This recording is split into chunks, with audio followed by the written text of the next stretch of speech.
ekuivalen, tetapi bisa dipakai yang mana saja. Jadi apa yang disebut dengan koordinat natural biasa dan koordinat dual basis ya, dual basis. Itu intinya adalah seperti itu. Jadi yang natural itu kok panas sekali.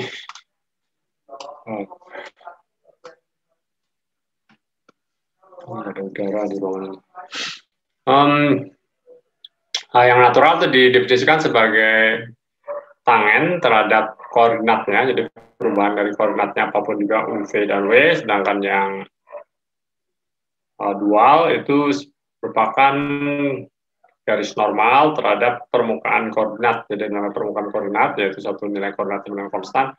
Nah, permukaan itu memiliki vektor normal pada titik dimanapun juga, dan itu adalah dual basis. Sedangkan yang basis yang tangen itu ya yang koordinat yang biasa, yang turunan ini, yang turunannya adalah yang biasa ya.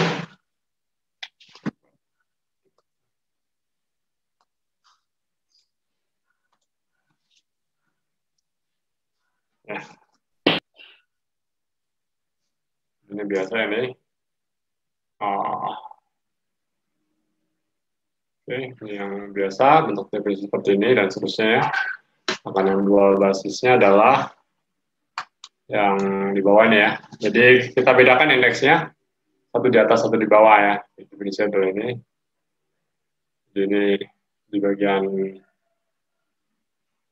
atas itu yang dual basis, sedangkan yang di bagian bawah ini adalah basis yang biasa. Nah, untuk kasus yang ortogonal biasanya ini kedua basis ini sama.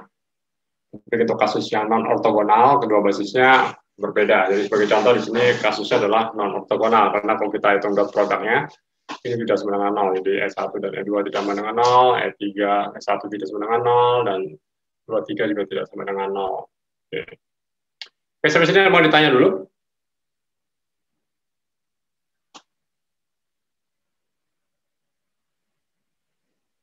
Ada yang mau ditanya atau sudah? Belum, Pak. Cukup jelas ya. Jadi sembarang vektor bisa dinyatakan dalam basis apapun juga. Jadi sembarang vektor bisa dinyatakan dalam basis apapun juga ya. Jadi kita bisa nyatakan dalam basis dual maupun dalam basis yang non dual atau yang biasa gitu ya. Nah, kita bisa definisikan namanya metrik. Udah sebelum saya lupa, kalau sudah kasih tahu aja ya. Jadi metrik tensor, vektor metrik. Ini aku akan coba.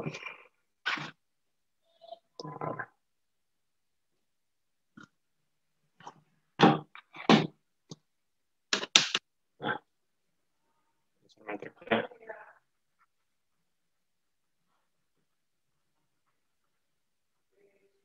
Komponennya adalah misalkan GIJ itu kan didefinisikannya sebagai seperti biasa, ini sama seperti di BOAS juga ya. Ini adalah notasinya agak beda dengan BOAS, tapi kira-kira seperti ini. Jadi ini adalah EI, EJ yang kita definisikan sebelumnya ya. Dan kita bisa definisikan juga untuk yang indeksnya di atas, itu adalah EI.EJ. Oke ya, jadi ini adalah, dan kita bisa definisikan juga yang atas dan bawah.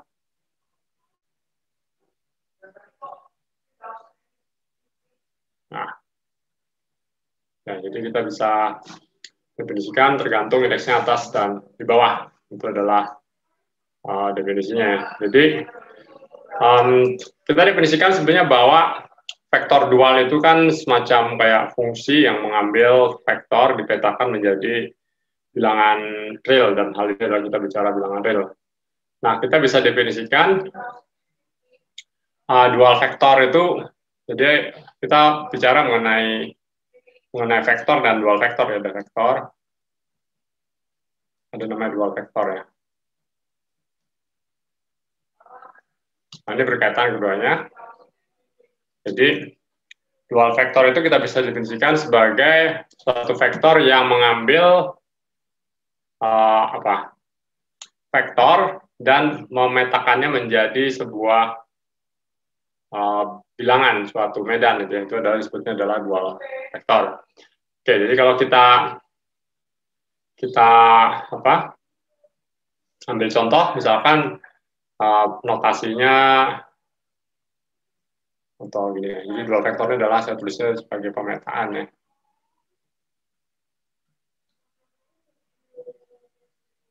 Pemetaan ini ya.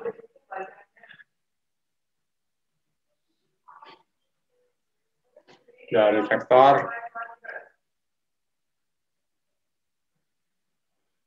ke bilangan real. Vektor begitu ya. Jadi dari vektor ke bilangan real.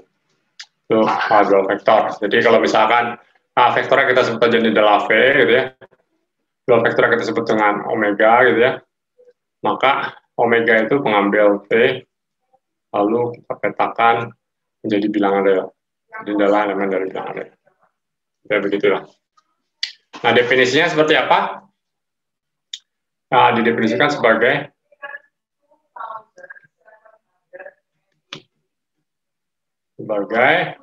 nah, ini notasi kita seperti ini nanti, omega I, VI.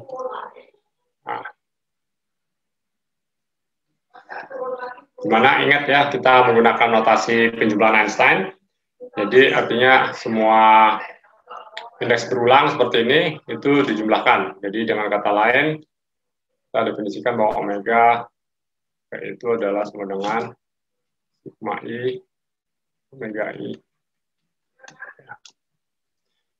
Di mana omega ini adalah komponen dari omega ini. Jadi omega ini adalah memiliki komponen di dalam basis yang basis yang dualnya. Jadi untuk basis dualnya, kalau kita gunakan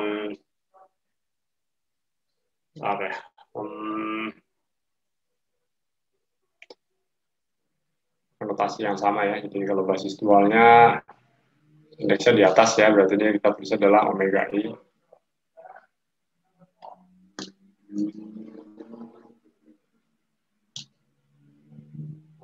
VI. Nah, itu biasa kalau indeksnya berulang berarti itu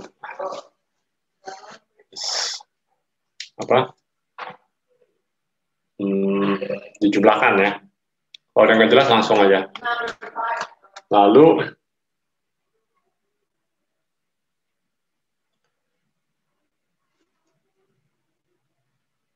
apalagi yang perlu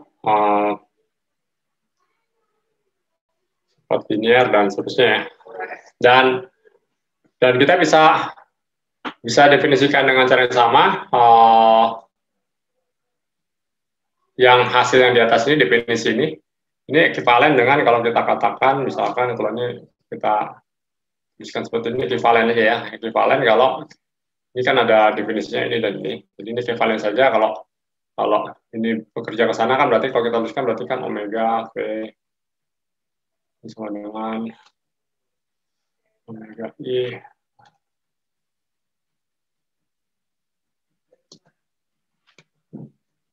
Kalau ini harusnya pakai J ya, biar nggak bentrok indeksnya.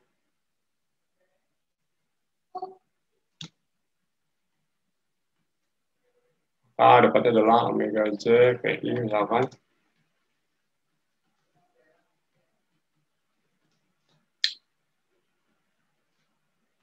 Maka ini tidak lain, artinya adalah kita menuntut bahwa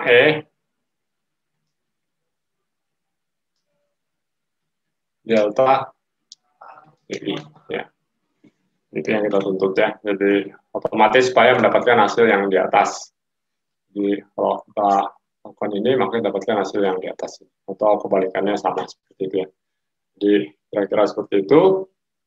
Dan dengan cara yang sama juga kita bisa menghitung proyeksi dari komponen vektor. Jadi kalau misalnya kita punya komponen vektor, maka kita dapatkan misalkan VI-nya itu adalah tidak lain, kita proyeksikan saja VI terhadap V gitu ya, produk biasa ya. Jangan juga V yang indeks di bawah, kita proyeksikan terhadap I yang indeks di bawah.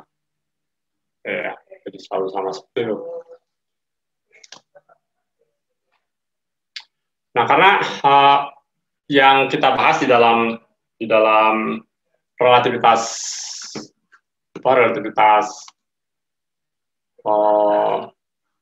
umum itu adalah kebanyakan kita bicara mengenai ruang metrik. Jadi ini akan banyak menyederhanakan pekerjaan kita nanti kalau kita lihat dengan ruang metrik seperti ini. Jadi kita akan sangat mudah bekerja dengan metrik di sini. Nah, sifat-sifat dari metrik bisa diturunkan semua dari sini, tetapi ada salah satu sifat yang penting itu adalah bagaimana kita menaikkan dan menurunkan indeks ya. Ini kalau sudah dapat ini.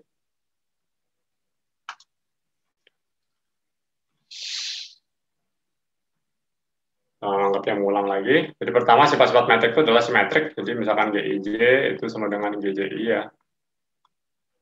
Ini juga yang GIJ dengan GJI. Lalu seperti yang sebelumnya kita bisa cek juga bahwa GIJ misalkan GJK itu adalah delta IK ya, seperti itu.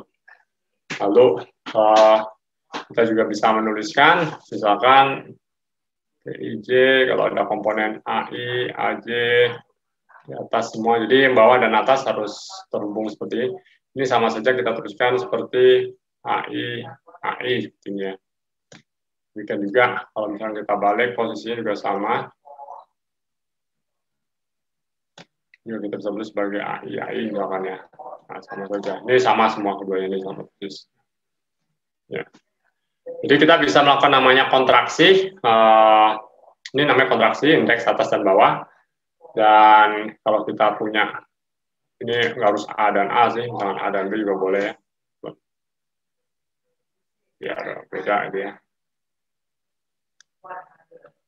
Kalau A dan B misalkan ya.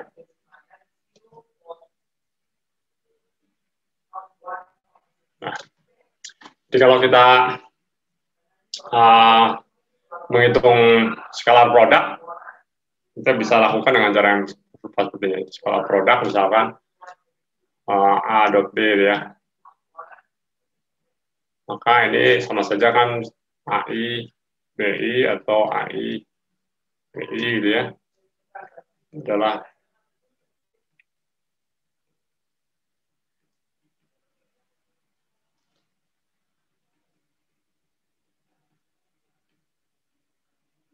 BJ, sorry. Oke, jadi ini adalah definisinya, dan dari definisi ini kita bisa tahu bahwa kita bisa menaik dan menurunkan indeks dengan melihat di sini bahwa kalau di sini kan berarti artinya sama saja kita katakan bahwa mana ini tidak lain sama dengan dari itu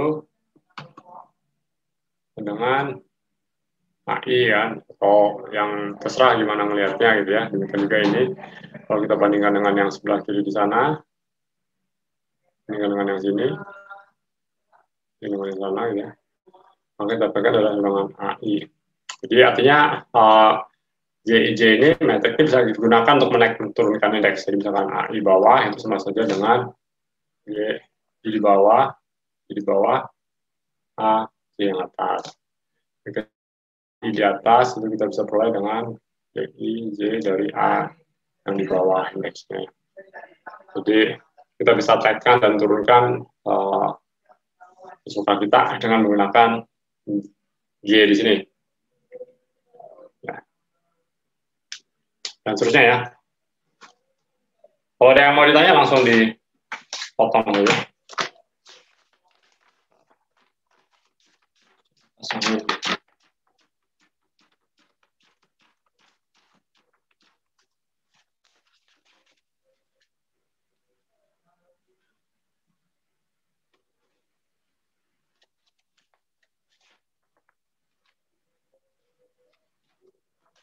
Oke, sambil jalan aja nanti yang kayak gini ya. Soalnya ini nggak terlalu penting, nanti maksudnya nggak terlalu susah.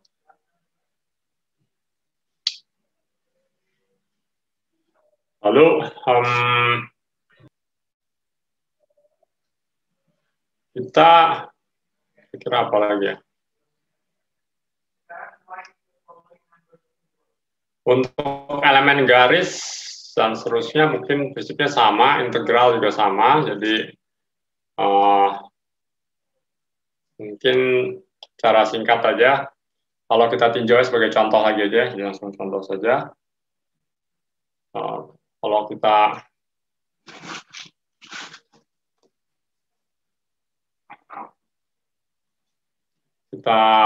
lihat koordinat polar ya,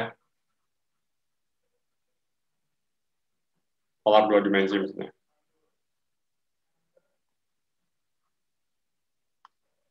Ya, ada yang mau nanya?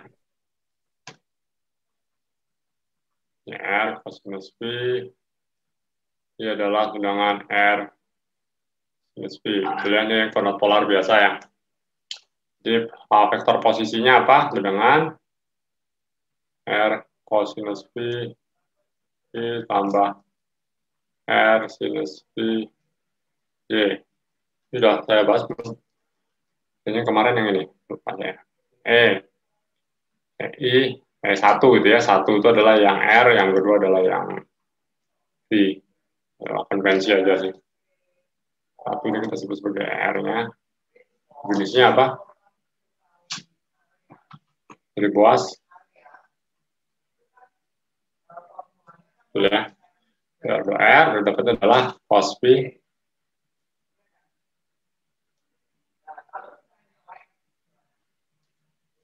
Oke. Lalu yang E2 kita sebut saja ya. E2 ini yang F-nya.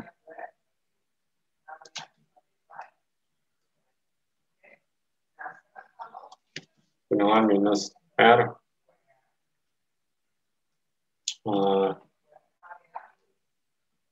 Ya, berarti R minus sinus ini tambah cosinus. Oke ya. Dari sini kita bisa menghitung elemen metriknya ya. Berarti metriknya apa? Metrik misalkan G11 ya, RR. Berarti adalah E1 dot E1. Jadi dapatnya apa? Dengan 1 kan ya, cosinus kuadrat V tambah G12 sama dengan G21 ya, sama kebetulan nilainya, saya langsung aja. Berarti G12, G21 bisa dicek saja, hasilnya adalah sama dengan 0 ya.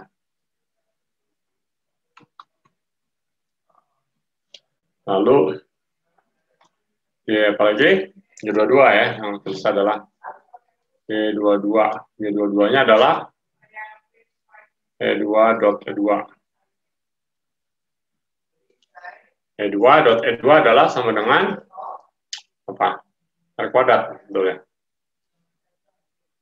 R kuadrat ya, karena ini sin kuadrat tambah cos kuadrat dikalikan R kuadrat. Ya. Jadi kita dapatkan G-nya di sini, matriksnya bisa kita tulis ya. G untuk koordinat kita adalah, ini cara nulisnya, hurufnya, nanti satu adalah 1, 0,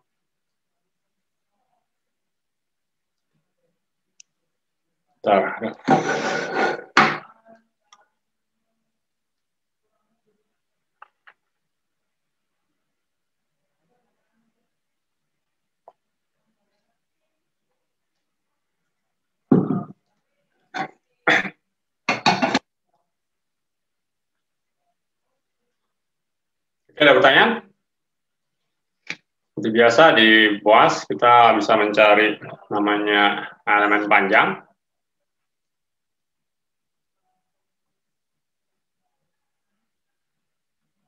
Ya.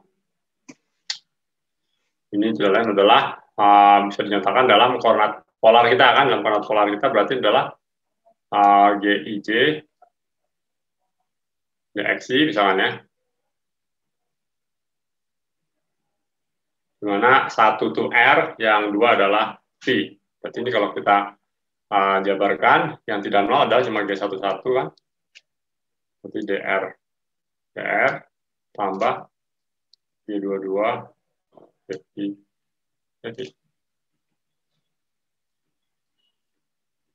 karena ini adalah 1 nilainya, yang ini adalah R kuadrat.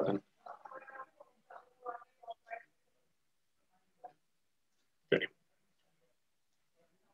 Ya, apalagi yang perlu?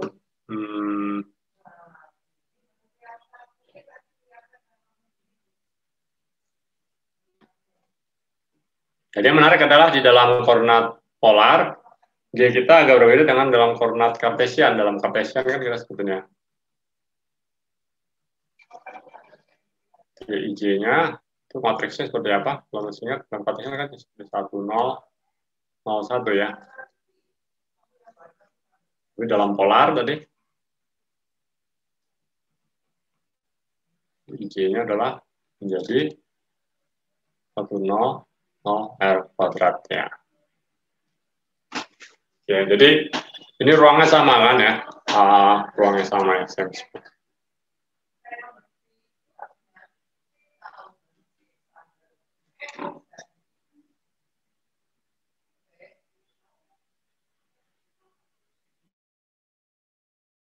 Ruang yang sama, tetapi bisa dinyatakan dalam koordinat yang berbeda dan metriknya berbeda. Dalam koordinat kartesian, metriknya adalah konstanta 0, 1, 0, 0, 1, kayak biasa, diagonal, matriks satuan. Dalam koordinat polar, metriknya adalah fungsi dari koordinat. Ya, ada R di situ. Tapi yang penting di sini adalah jarak antara dua titik. Ini invarian, artinya tidak berubah. Jadi, atau dot product dari dua vektor selalu invarian. Artinya mau pakai koordinat apapun juga, dan selama di ruang yang sama tentu bisa ada sama. Jadi kita definisikan adalah ds kuadrat ya, itu kan ds kuadratnya ya. Jadi ds kuadrat ini invarian dan koordinat apa juga sama. Jadi kita lihat di sini ds kuadrat ini kan di dalam koordinat kartesian, di dalam koordinat polar, tapi nilainya selalu sama, yaitu ds. Jadi kita bisa katakan bahwa ds invarian ya.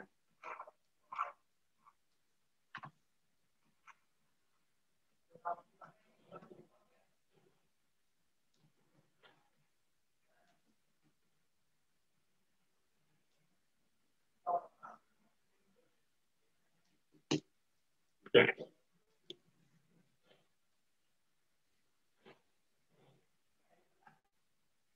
Oke, kalau nggak ada pertanyaan, kalau ada pertanyaan langsung saja. Kalau tidak ada, konsep mengenai integral ya, integral.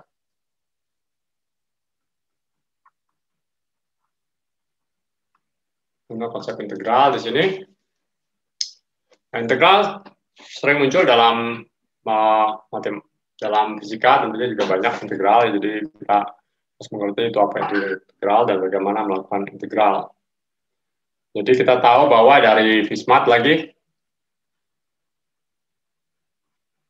menunjukkan elemen misalkan apa di volume gitu ya, dengan apa akar determinan G betul ya, kalikan dx1 misalkan dx2 dx3. Atau kalau area ini juga sama, kalau dua dimensi berarti determinan G adalah dx1 dx2. Tiga dimensi,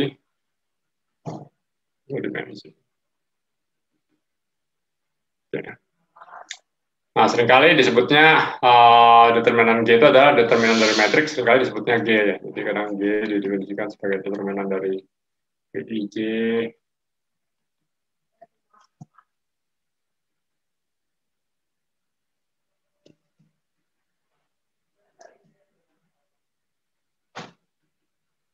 Nah, determinan G ya.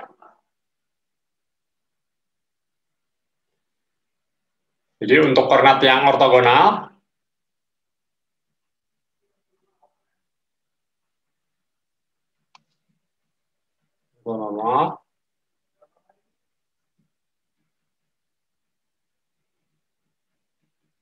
Ini kan adalah matrik satuan aja kan, matrik satuan ya.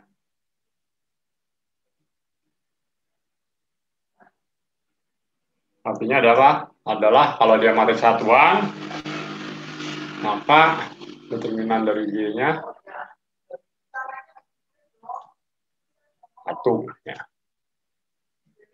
Artinya kalau kita hitung di volume atau di suratnya sama dengan X1, X2, X3 itu biasa ya, atau di flow area ya berarti adalah X1, X2 jadi ya, satu dimensi jadi area saja.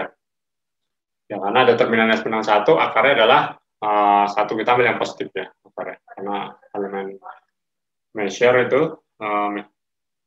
integral measure harus positif, kalau negatif nanti aneh. Jadi yang penting diingat hanya itu saja, bagaimana kita mendefinisikan ininya. Ini dari BOAS, jadi bukan hal yang baru. Dan untuk turunan sama juga ya, kalau turunan kelihatannya biasanya kalau di kalkulus lebih mudah, tapi di sini kita lihat turunan memiliki sifat yang lebih kaya, gitu ya, dari pilihan-pilihannya. Jadi bukan hanya turunan yang biasa, nanti ada banyak turunan kovarian, ada namanya turunan Lie dan seterusnya ya. Jadi itu penting untuk memahami konsep dari turunan di sini. Nah, yang perlu diingat juga adalah biasanya kompleksitas atau kerumitan ini muncul ketika kita berbicara turunan dari suatu ruang yang metriknya fungsi dari posisi. Jadi metriknya tidak konstan, jadi metriknya ada fungsi dari posisi, maka itu akan muncul kerumitan. Nah, sebagai contoh kalau kita tinjau di ruang Euclidean, jadi kalau di ruang Euclidean kita ambil saja vektor sembarang, misalkan dalam notasi kita sebut lagi V ini adalah vektor, maka komponen adalah yang di atas, yang di bawah, ini basis yang biasa, berarti ini selalu atas bawah, dijumlahkan. Nah, kalau kita turunkan, misalkan, kita mau turunkan ini ya, terhadap variabelnya kita sebut saja Xj ya, di atas. Maka hasilnya adalah apa? Kita harus menurunkan, karena ini adalah U kali V, seperti biasa turunkan V-nya dulu.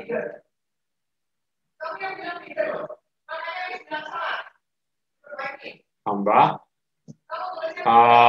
VI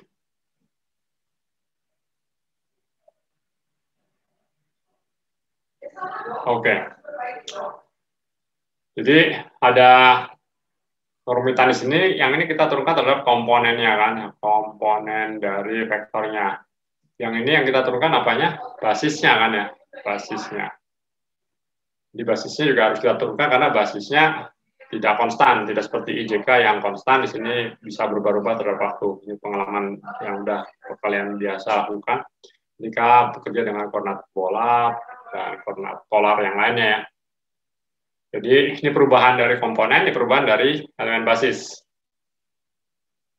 Nah, kalau kita bisa pilih koordinat di mana yang keduanya ini 0, basisnya sama, tidak bergantung pada koordinat, maka bagus, kita bisa buang yang suku kedua. Tetapi di dalam relativitas umum, biasanya kita tidak bisa lakukan itu. Kita bisa pilih mungkin dia 0, atau di sini tidak bergantung pada posisi untuk sebagian titik, tapi tidak bisa kita definisikan ini secara keseluruhan. Jadi, secara umum biasanya kita akan dapati bahwa suku kedua ini tidak akan sama dengan 0. Nah,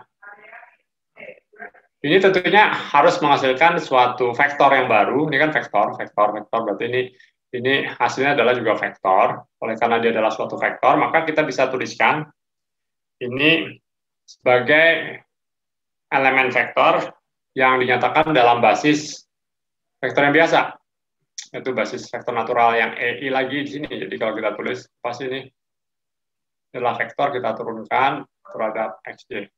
Hasil adalah vektor lain kan, pasti nggak mungkin jadi bilangan skalar. Kalau tidak maka aneh, karena yang vektor, ini pasti harus vektor juga, ini skalar, berarti ini adalah vektor lain. Nah, vektor yang lain ini bisa kita nyatakan sebagai penjumlahan atau kombinasi linear dari basis yang sama juga kan. Berarti kita sebutnya basisnya adalah EK misalnya. Dijumlahkan terhadap K. Nah, di sini sebelah kiri ini ada dua indeks, I dan J. K ini kita jumlahkan, berarti di sini kita harus punya koefisien yang bergantung kepada berapa indeks? 3. I, J, dan K. Oke, jadi K-nya di atas. Seperti biasa. Di sini I adalah indeks yang di bawah. J juga di bawah. Oke, jadi kita bisa tuliskan di sini bahwa perubahan basis terhadap koordinat di sini adalah vektor lain yang dikarakterisasi komponennya dengan simbol gamma di sini. Nah, gamma di sini nanti memainkan peran yang sangat penting di dalam relativitas umum, atau khusus mungkin kurang karena dia 0. Dan oleh karena itu perlu diingat nanti kita menentukan dengan cara yang agak berbeda, tetapi prinsipnya sama. Jadi seperti itu. Jadi kita bisa bayangkan kalau kita bayangkan seperti biasa saja, ini adalah variasi dari basis terhadap perubahan XJ. Berarti ini adalah proyeksi dari komponen ini dalam basis EK, itu dalam basis yang ke EK. Ya. Yaitu laju perubahan basis dalam arah X yang ke J. Kalau kita proyeksikan dalam basis yang EK, maka dapatnya adalah angka gamma, ini gamma yang gamma besar, saat IJ, K. Jadi indeksnya ada 3, tapi ini bukan tensor, nanti kita lihat. Contoh lagi. Nah, gampang contoh. Jadi contohnya koordinat polar yang tadi. Jadi kalau contoh polar dulu ya. Polar tadi adalah R theta ya.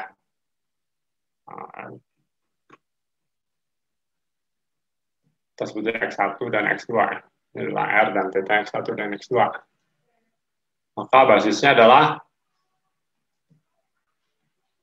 R dan theta. Itu biasa ya. Maka kita bisa tulis di sini R berarti kan bisa terhadap theta, bisa terhadap R, dan terusnya kita hitung terhadap theta. Ya, kalau terhadap theta artinya apa? Ini kita dapatkan adalah gamma R theta kan? Kalikan I. Kalikan dengan I misalkan ya. Gamma R theta, di sini misalkan R dulu, R tambah gamma R theta, baru theta lagi ya.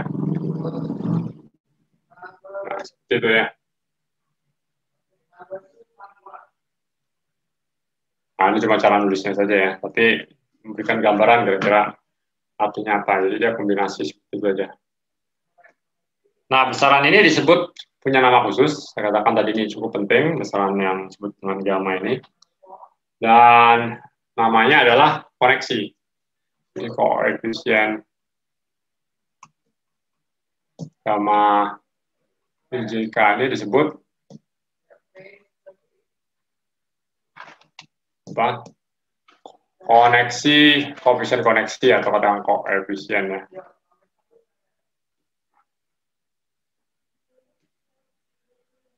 Koneksi atau simbol Christoffel. PHRIS.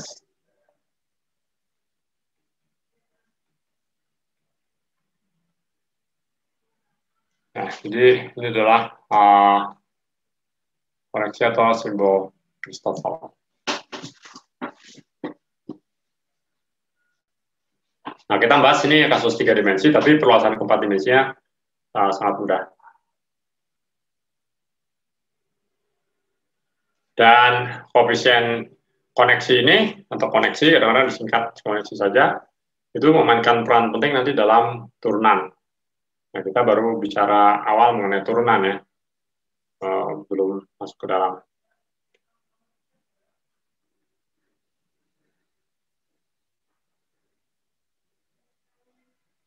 Oke, ada pertanyaan dulu sampai sini? Kalau tidak ada, Silahkan jika ada yang ditanyakan. Ya, ini setengah review ke BOAS, tapi mungkin ada yang Iya, Pak. bertanya karena notasinya notasi baru mungkin ya. Silahkan jika ada yang ingin ditanyakan ya. Semoga nanti saya kasih tanya ya, kasih soal. Mungkin belum ada, Pak. Belum ada ya. Oke, nah sekarang kita bahas geometri yang non-Euclidean ya. Tadi kan semuanya kan Euclidean yang datar-datar biasa, jadi nggak terlalu menarik gitu ya.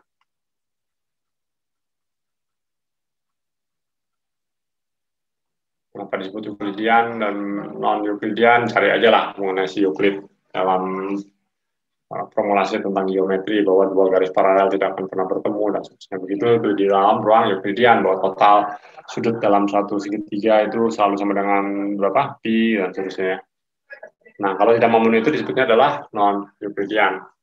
Contohnya non-Euclidean paling sederhana adalah permukaan bola. Contohnya adalah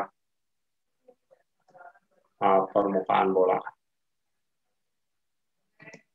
atau kulit bola lah. Nama kerennya S2 gitu, tapi sphere dua dimensi. Tapi ya kalau sphere satu dimensi ya itu berarti cincin aja. Sphere dua dimensi ya mungkin permukaan bola bisa dibayangkan. Kalau tiga dimensi ya menggunakan imajinasi perluasan dari yang S1, S2, S3, S4 dan seterusnya. Jadi S2 itu adalah permukaan bola di dalam ruang tiga dimensi. S3 adalah permukaan bola namanya heterosphere atau apapun juga dalam ruang 4 dimensi dan seterusnya.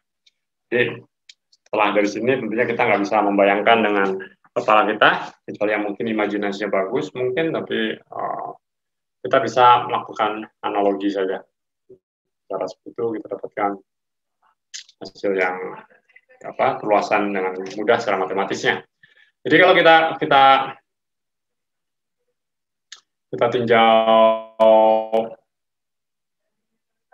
ini ada apa tinggal dari sini. Coba aja ya. Kemudian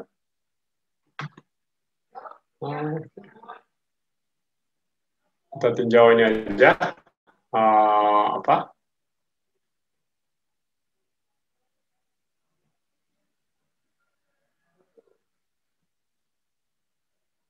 gimana ini permukaan bola, ini permukaan bola, ya kelihatannya nggak kayak bola, tapi ini anggaplah permukaan bola. Jadi, permukaan bola, maka kita bisa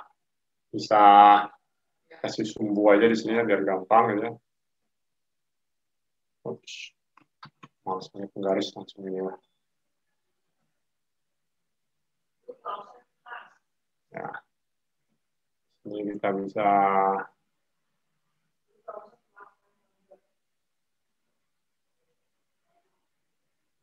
ya seperti bayang permukaan bola ya.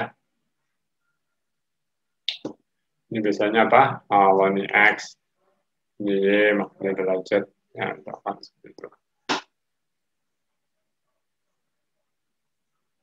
Kebalik, Y, X, betul ya? Tuker nggak nih? Nah, terus sih nggak penting.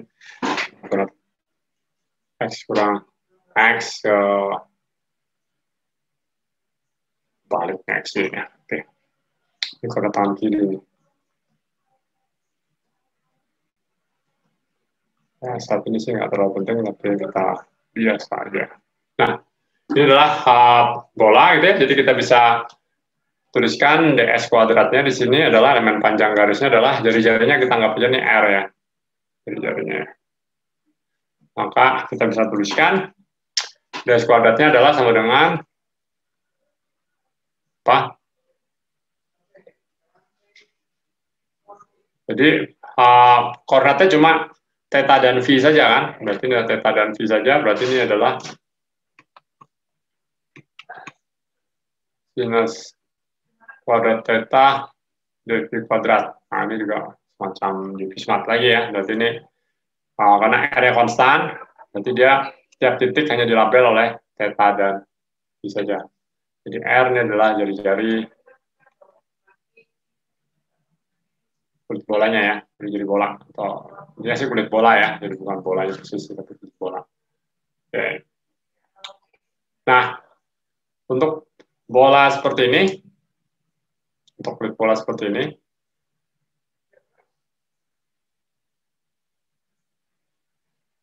dan kita bisa hitung misalkan kelilingnya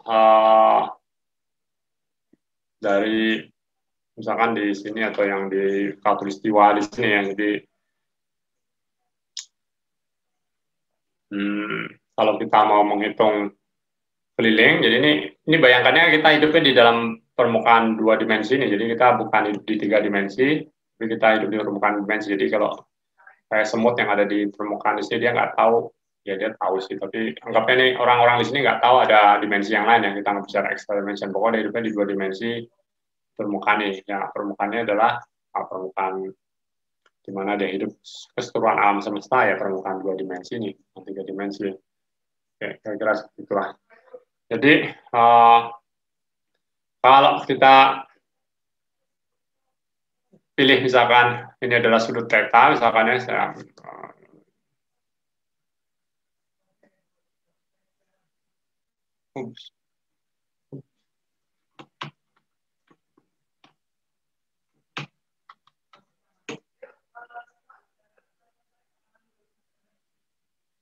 nah ini bukan sudut theta saja. Nah, kita sudut theta ya, ada titik di sini ya. Berarti ini R kecil, misalnya kita ambil sebagai jari-jari dari lingkaran yang di atas ini. Maka kita bisa menghitung keliling di sini ya, C di sini ya. Kelilingnya seperti C. Maka C-nya nilainya ada sama dengan berapa? Sama dengan 2πr kan ya. Nah, jari-jarinya adalah R, ini pada sudut theta gitu ya. Oke. Jadi kita bisa hitung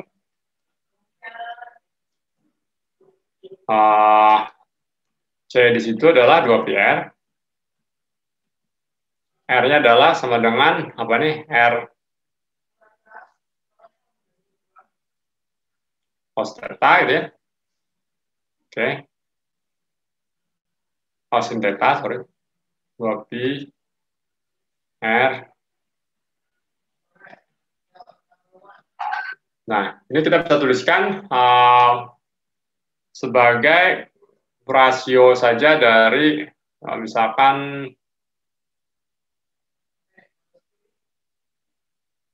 kalau kita ambil lagi sekarang, jadi rumit ya.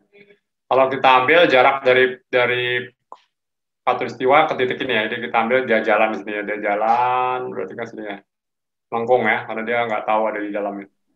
Nah, kita sebut ini adalah besarnya adalah S ya, S. Jadi S itu adalah panjang busur.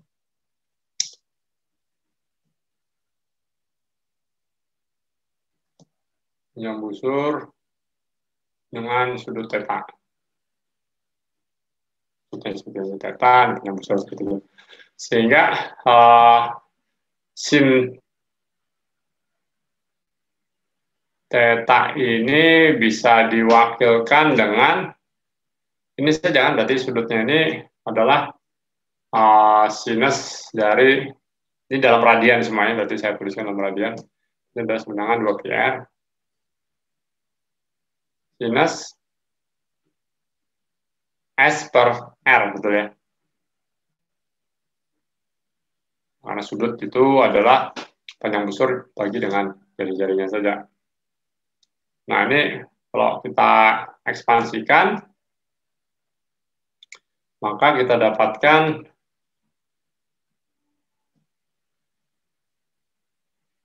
sinus itu adalah S per R, betul ya. Kurangi, ingat ya, 3 faktorial S pangkat 3 per R pangkat 3 plus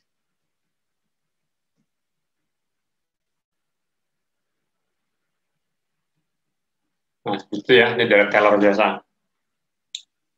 Jadi, kalau kita ekspansikan seperti ini, lalu kita kalikan ke dalam saja, maka yang pada suku pertama kita dapatkan adalah sebenarnya apa? 2πs, gitu ya. Kurangi 1/3 faktorial 2π S pangkat 3 per R kuadrat, terus seterusnya ya. Ya, kalau kita jadikan 1,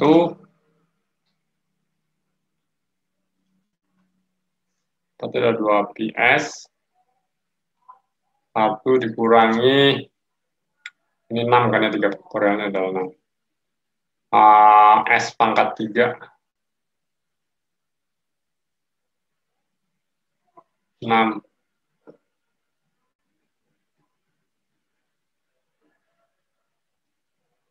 Nah, kalau kita lihat ini sangat mirip sekali dengan 2 PS. Jadi kalau kita tinjau di atas di sini gambar kita, bagi orang yang hidup di sini, maka keliling lingkaran ini kan S-nya ini dianggap sebagai jari-jari. Dia hitung jari-jari terhadap sumbu jet di sini, menurutnya ini adalah titik pusatnya. Terus dia bergerak ke jalan ke sini, oh ini adalah jari-jarinya adalah S. Yaitu keliling lingkarannya berdasarkan rumus ini adalah 2 PS. Ya. Nah, tentunya nilai ini tidak sama dengan kasus di Euclidean. Ya, karena kita tahu ruangnya melengkung. Dari gambar itu kita lihat ruangnya melengkung, tidak datar seperti ruang Euclidean. Sehingga ada suku-suku koreksi di bagian belakangnya di sini kan ya. Ini dan seterusnya. Ini suku-suku koreksinya ya. Tapi kalau misalkan ruangnya betul-betul datar, intinya ketika R jauh lebih besar dibanding S di sini, maka atau R-nya sangat besar sekali, maka jadi ruang datar itu kan berarti bolanya, permukaan bolanya jadi kelihatan datar saja. Maka keliling lingkarannya itu menjadi 2 PS saja, kurang lebih ya. Dan koreksinya kecil sekali. Mohon maaf, Pak. Ya. Untuk yang di dalam kurung itu bukan S pangkat 2 ya, Pak? Oh ya, pangkat 2, betul ya. Terima kasih. Karena ini ada S sudah dikeluarin 1 ya. Ya. Pangkat 2. Ya, betul. Terima kasih. Jadi, intinya adalah ini nanti kita ekspansikan. Ini mendekati 1 kalau R jauh lebih besar dibanding S. Gitu ya, atau intinya kalau jari-jari sangat besar sekali, maka dia mendekati 1. Jadi, apakah suatu ruang itu Euclidean apa tidak? Kita lihat dari sini. Jadi, kalau dia mendekati 1 nilai ini, maka dia cenderung Euclidean. Kalau ini koreksi makin besar, maka dia makin menjauh dari Euclidean ruangnya. Jadi, kalau kita menghitung keliling dari lingkaran, kalau kita dapatkan, oh nilai persis sama dengan 2pi kalikan S di sini, jari-jari yang menurut kita ukur, bukan seperti cara kita tadi, dipotong di dalam, maka itu menyatakan ruangnya adalah Euclidean. Jadi kalau dia tidak mendekati atau menyimpang dari situ, maka itu pertanda ada kelengkungan dari ruangnya atau ruangnya bukan Euclidean. Ya. Lalu konsep yang penting lagi yang perlu diketahui adalah bagaimana kita melakukan transformasi dari satu koordinat ke koordinat lain. Itu adalah konsep transformasi ya. Jadi seringkali kita bekerja dalam berbagai macam koordinat. Jadi ketika kita bicara ada bekerja dalam berbagai macam koordinat, kita harus tahu bagaimana mentransformasikan suatu besaran ke besaran yang lain dalam koordinat yang berbeda gitu ya. Jadi sebagai contoh, kalau kita punya suatu vektor X saja, ini vektor ya, maka vektor ini bisa dinyatakan dalam basis misalkan XI, YI ya. Jadi basisnya adalah YI.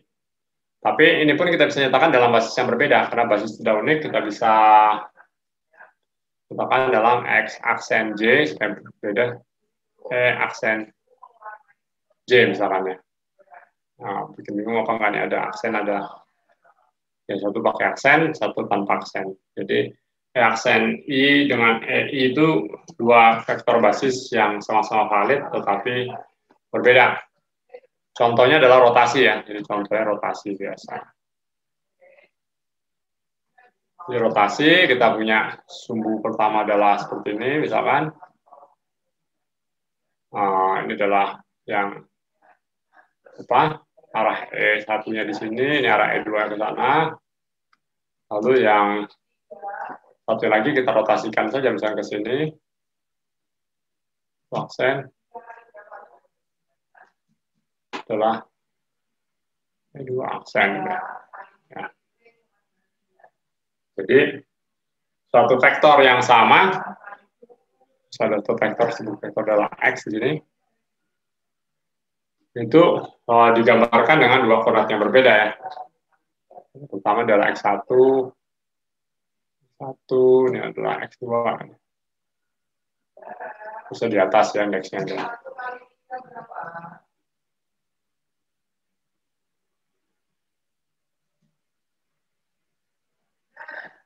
X2.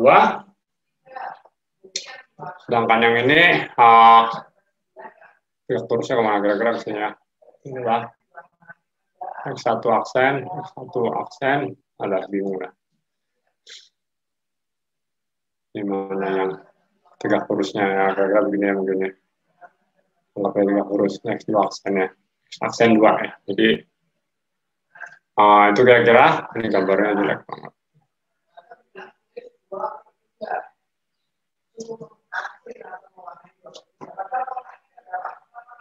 Oops.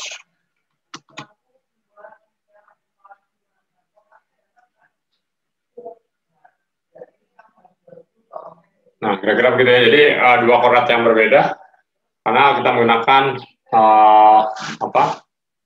dua sistem koordinat yang berbeda. Jadi kalau kita tuliskan ya pakai matriks rotasi biasa kan, berarti misalkan aksen 1 itu rotasi terhadap sumbu Z, berarti ini adalah 1, 0, 0. Ini adalah misalkan sinus B, kalau sinus B ya, ini sinus B, tuh ya.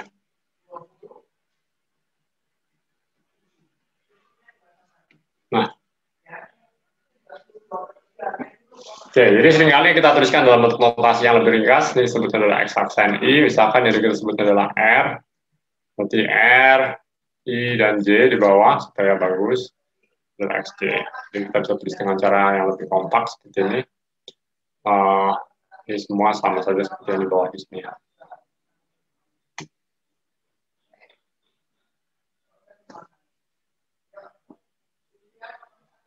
Cara penulisan yang lebih kompak. Nah, transformasi yang paling umum yang dilakukan di dalam fisika klasik adalah transformasi Galilean kan, Galileo. Jadi transformasi Galilean itu membuat invarian hukum Newton misalkan. Jadi ada namanya Galilean transformation.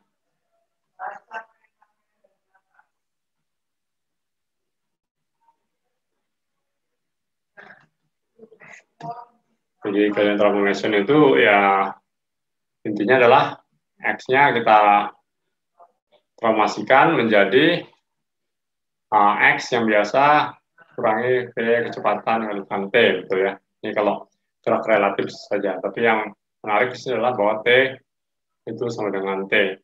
Disebutnya adalah Galilean transformation. Artinya waktu absolut. Siapapun yang melihat waktu itu tidak berubah, semua sama persis. Nah, Galilean transformation itu atau hukum Newton itu invarian, tidak berubah terhadap transformasi Galilean. Tetapi ada hukum klasik yang punya masalah kalau kita gunakan transformasi Galilean, yaitu hukum elektrodinamika atau hukum Maxwell. Nah, hukum Maxwell itu memenuhi secara otomatis invarian terhadap transformasi Lorentz. Ya. Jadi persamaan Maxwell tidak invarian terhadap transformasi Galilean, tapi dia invarian terhadap transformasi Lorentz. Dan itu salah satu hal yang memicu Einstein untuk menemukan teori relativitas khususnya. Oke, sampai sini ada yang mau ditanya nih, kebanyakan review.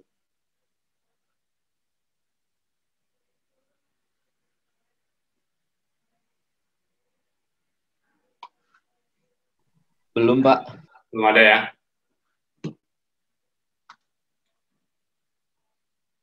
Oke, kalau yang udah ngambil relativitas khusus mungkin udah ada ngerti semua yang ini. Oke, nggak apa-apa, tapi mungkin ada yang baru.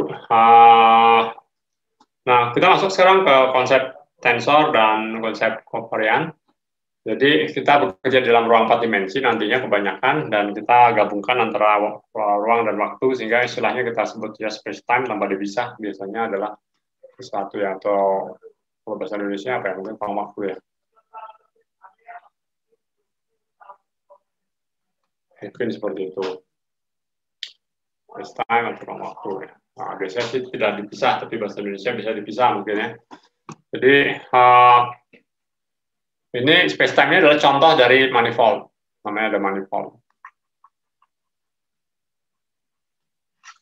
Nah, contoh ruang waktu sama ya.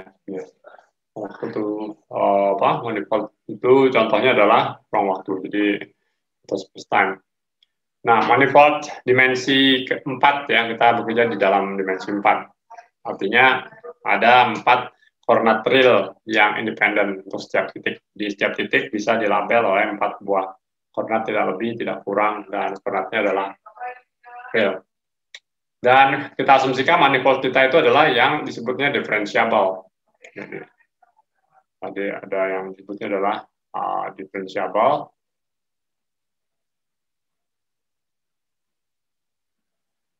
Kita nggak masuk ke differential geometry, jadi kita nggak akan banyak bahas mengenai ini, tapi konsepnya adalah differentiable, artinya dia bisa diturunkan, artinya bisa dipetakan setiap titiknya itu ke dalam ruang Rn, misalkan kalau ini adalah n dimensi, maka dia bisa dipetakan ke ruang Euclidean Rn untuk setiap potongan dari manifold tersebut. Dan transformasinya dari satu potongan atau satu koordinat yang dibuat di dalam Rn dengan koordinat yang lain itu adalah kontinu dan dapat diturunkan. Intinya seperti itu, karena kita buat koordinat kan bisa berbeda-beda tergantung dari potongan yang kita mau petakan menjadi koordinat.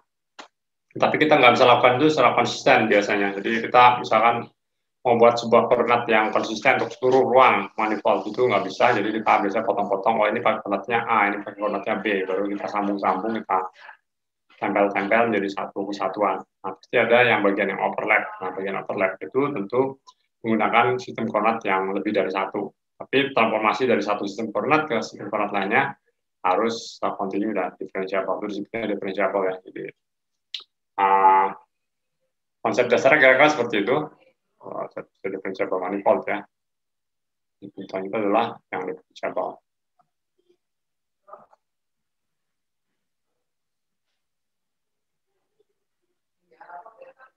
Oke. Manifold differentiable, bahasa Inggrisnya dibaliknya differentiable manifold.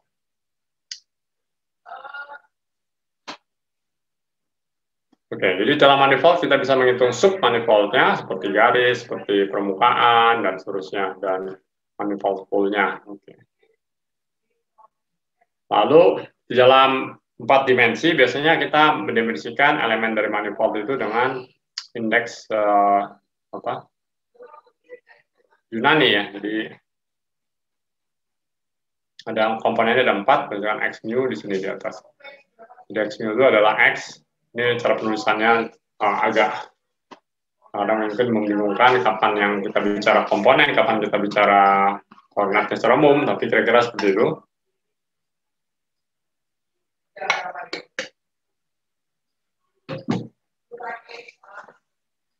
Jadi isinya adalah ada yang dari 1, kita mulai dari 0. Ada 4, 0, 1, 2, 3. Ada juga yang 1, 2, 3, 4. Tapi yang jelas 1, 2, 3 ini selalu mengacu pada ruang X, Y, Z. Yang 1, 2, 3. Yang 0 atau yang 4 itu mengacu pada waktu. Ini disebutkan sebagai CT. Ini X yang biasa. Jadi X0 itu adalah CT, X1, X2, 3 itu disebutnya adalah X. Nah, itu adalah CT.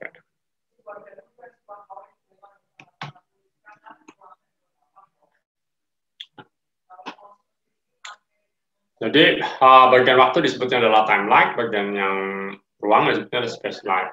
Ya, cukup jelas ya. Lalu perhatikan penempatan indeksnya di atas bukan di bawah. Bisa nggak dikebawahkan? Bisa, tapi secara natural kita definisikan ini di atas. Nanti kalau mau naik turunkan, ya tinggal pakai G seperti yang sebelumnya ya.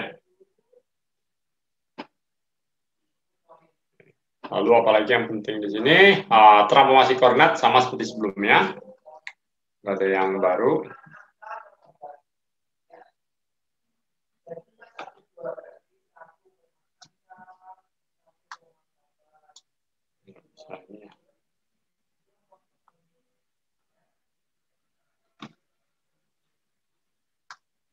Jadi kalau kita tinjau, udah titik, kita bisa juga lakukan transformasi koordinat, misalkan ya, ini transformasi, maka setiap titik berubah jadi X, misalkan menjadi X aksen.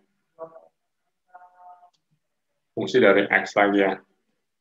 Dan tulisnya adalah X aksen mu yang dari X. Karena mu-nya adalah 0, 1, 2, 3. Gitu ya. Ini transformasi koordinatnya dituliskan dengan cara seperti itu.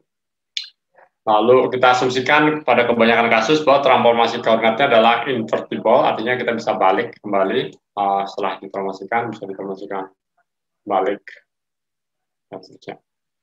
Jadi notasi kita mirip seperti sebelumnya, tapi menggunakan bilangan atau huruf Yunani. Apa, beta, gamma, dan seterusnya itu melabel seperti ini, yang angka 0, 1, 2, 3.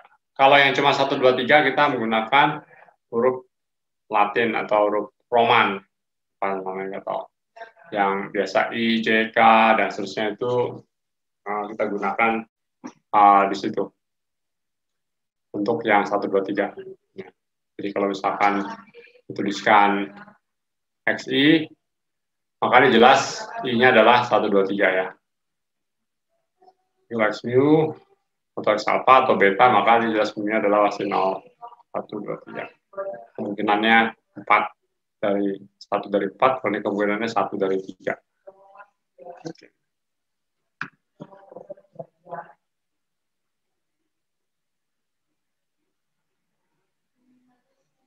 Nah, di sini kita bisa membahas sekarang karena manifold itu bentuknya tidak selalu datar, maka kita tidak bisa mendefinisikan vektor di manifold. Kenapa? Karena vektor di titik-titik yang berbeda pasti arahnya berubah-ubah, betul ya. Jadi kalau kita punya permukaan bola seperti biasa, ini apa lagi?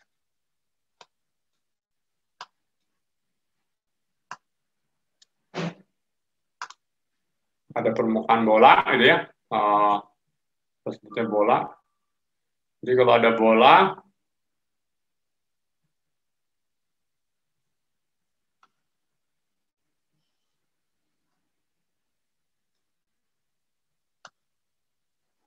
ini ada bola, sebenarnya ini bola. Sebenarnya manifold ya, permukaan bolanya manifoldnya itu. Manifold. Lalu kita mau definisikan vektor di sini. Bagaimana kita mendefinisikan vektor di ruang lengkung ini? Ini kan ruang lengkung ya. Pangkalnya ada di sini misalkan. Terus ujung vektor nanti ke sana kan keluar ya. Nggak di dalam ruang itu lagi. Kalau kita jumlah-jumlahkan, nanti vektornya lama-lama nggak akan di dalam ruang manifold ini. Dia akan di mana-mana. Padahal kita nggak tahu ruangan yang lain. Yang kita tahu cuma manifold ini. Ini karena kita menggambarkannya saja bahwa dia ada di dalam ruang 3 dimensi, tapi bisa saja terjadi kita bisa mendefinisikan suatu manifold tanpa harus memasukkannya ke dalam ruang yang lebih tinggi dimensinya. Karena keterbatasan kita membayangkan, kita lebih suka melakukannya ini, tetapi ruang lengkung misalkan itu pasti kita masukkan ke dalam ruang datar di kepala kita yang biasa kita lihat. Nah, tapi bagaimana kita mendefinisikan vektor di ruang lengkung? Nah,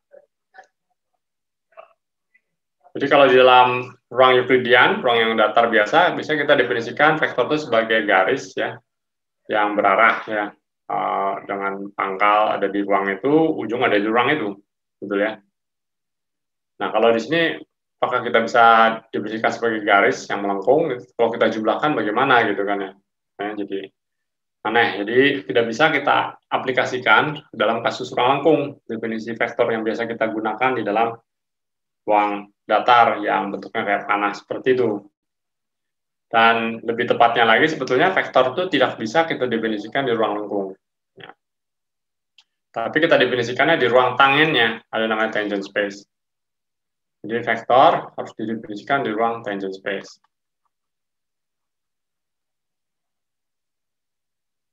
Jadi kalau kita definisikan ruang tangen, maka di sini kan ada ruang tangen ya kan ya. Misalkan pada titik di atas ini ya, mungkin kita bisa definisikan ruang tangen kan. Ruang tangen khusus pada titik di sini, misalkan titik P ya. Maka vektor ini bisa hidup di sini kan, vektor dijumlahkan di sini bisa dapatnya ke sini di ruang yang ini kan, yang datar ini. Ruangnya datar ini. Titik ini misalkan bisa juga kita definisikan ruang tangen yang lainnya. Ya, di sini ya. Vektor di sini bisa juga kan, ini apapun juga di sini bisa ya. Jadi kita mendefinisikan namanya ruang tangen di mana tempat vektor tersebut hidup dan bermain itu adalah ruang tangen ya, bukan di manifoldnya. Dan dimensi dari ruang tangen itu sama dengan dimensi manifoldnya. Nah, di sini mungkin lebih mudah membayangkan, tapi kalau dimensinya lebih tinggi mungkin agak susah. Tapi dimensinya sama. Nah, kira-kira seperti itu. Jadi pada setiap titik ada tangent space. Pada setiap titik ya. Nah, tangent space ini kita kasih nama atau simbol, bisa TP ya. Kenapa P? Karena pada setiap titik P di sini dia ada satu tangent space sendiri. Ya. Nah, sama seperti kita membahas mengenai basis dan basis dual, di sini juga kita bisa mendefinisikan namanya adalah semacam dual dari tangent space, namanya adalah cotangent space.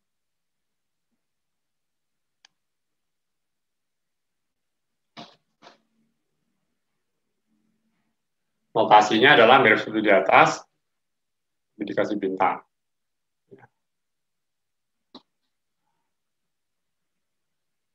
Jadi kalau di sini mengandung vektor,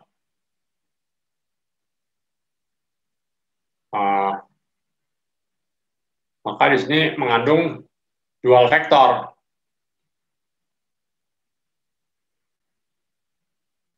Jadi dual vektor itu hidupnya adalah di cotangent space, sedangkan vektor itu hidupnya di sini.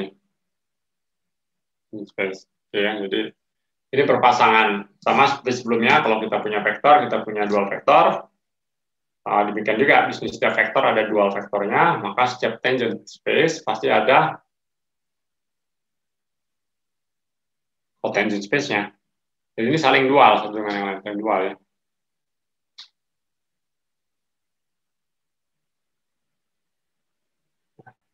Kita seperti itu.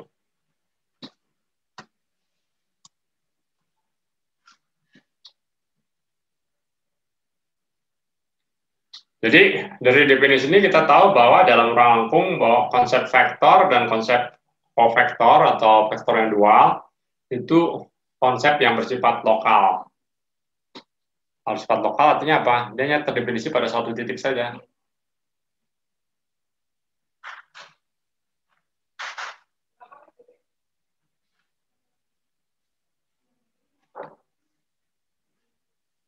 Didefinisikan pada satu titik gitu ya. Lokal terhadap satu titik. Dan yang menarik lagi nanti ruang tangen dan ruang kotangennya itu atau cotangent space-nya itu bisa dibangun dengan menggunakan sifat dari manifoldnya saja. Dan yang perlu diingat lagi, ini semua bisa kita definisikan dengan memperhatikan ruangnya saja, tanpa kita harus membayangkan atau tanpa kita harus memahami atau mengerti atau mengetahui sifat dari ruang embeddingnya, ruang yang lebih besar di mana benda ini berada. Tadi saya katakan sebenarnya ini nggak penting atau bahkan tidak perlu kita tidak perlu melakukan hal tersebut. Tidak perlu kalau kita punya ruang lengkung harus kita masukkan dulu ke ruangan lebih besar, harus kita bayangkan. Itu membutuhkannya hanya untuk membayangkan, tapi pada faktanya itu tidak harus dilakukan.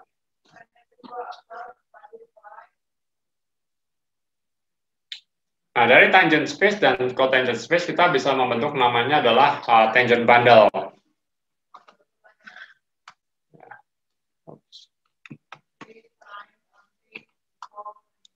Tangent bundle ya.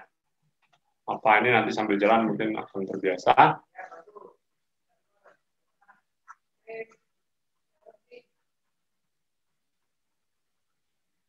Nah, tadi kan kalau tangent space itu kan ada P-nya di bawah. Berarti dia didefinisikan hanya kepada satu titik.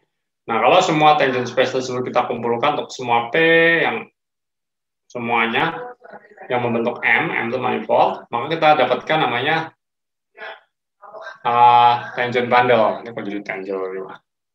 Tangent bundle.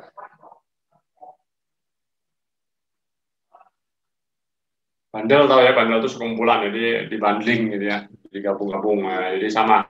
Jadi tangent bundle ya itu kalau kita gabungkan untuk satu manifoldnya, M itu menunjukkan manifoldnya, maka kita dapatkan tangent bundle, di mana M adalah manifoldnya.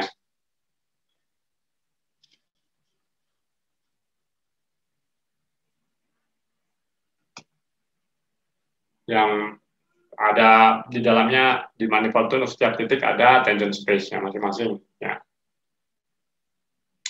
Demikian juga karena kita punya cotangent space, maka di situ juga ada cotangent bundle.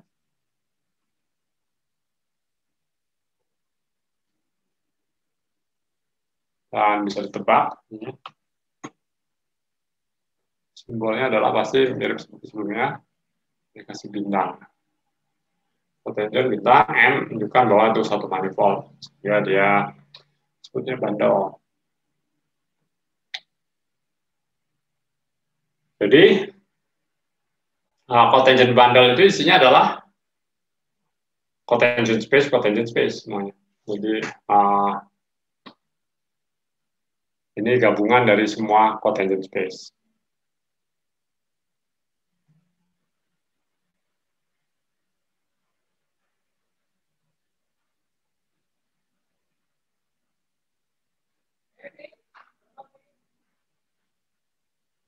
So, ini gabungan dari tangent space ya, M manifold seharusnya.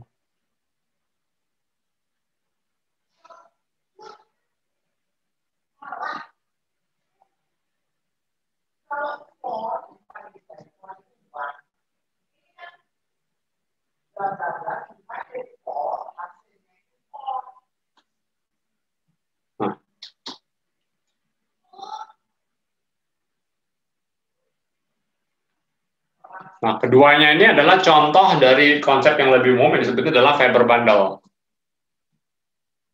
Contoh dari itu adalah fiber bundle.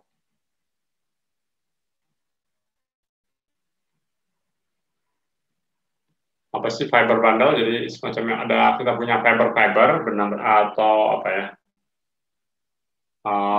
Ya fiber lah. Dan fibernya tersebut menyatakan masing-masing ruang ini. Jadi masing-masing ruang ini yang disebut dengan TP itu disebutnya adalah fibernya atau dibundle jadi satu. Nah, kalau fibernya itu adalah tangent space, maka disebutnya adalah tangent bundle. Kalau fibernya itu adalah cotangent space, maka disebutnya cotangent bundle. Intinya begitu. Jadi fiber itu konsep yang lebih umum saja. Jadi kalau kita punya manifold, ada yang bersifat kartesian, maka kita bisa pisah atau kita bisa tuliskan dengan cara seperti ini. Jadi kalau kita misalkan punya fiber bundle itu kita kasih nama E saja ya, misalkan fiber bundle E itu adalah fiber bundle kita, maka ini kita bisa tulis sebagai fibernya dikalikan dengan base-nya. Ini definisinya ya, ini adalah fiber bundle.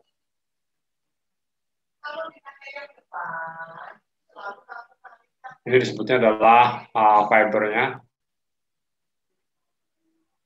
Ini adalah basisnya atau base-nya. Jadi ruang base, ini ruang fiber ya. Ada dua ruang dikalikan, maka dapatnya adalah fiber bundle. Nah, ini hanya berlaku secara lokal ya. Jadi fiber bundle secara lokal ya. Jadi secara lokal itu hanya pada daerah yang tidak global, hanya sebagian daerah. Jadi kita nggak bisa perluas hubungan ini untuk keseluruhan daerah secara lokal ya.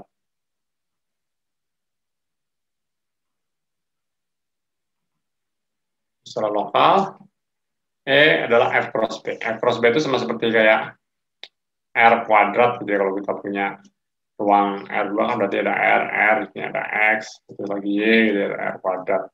Ini juga sama, jadi kalau kita punya yang disebut fiber bundle, yang secara lokal dia adalah sebagai Cartesian product dari fiber dan basisnya atau base-nya, dasarnya, maka ini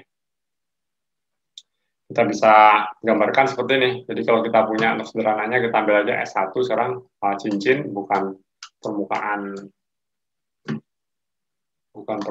apa,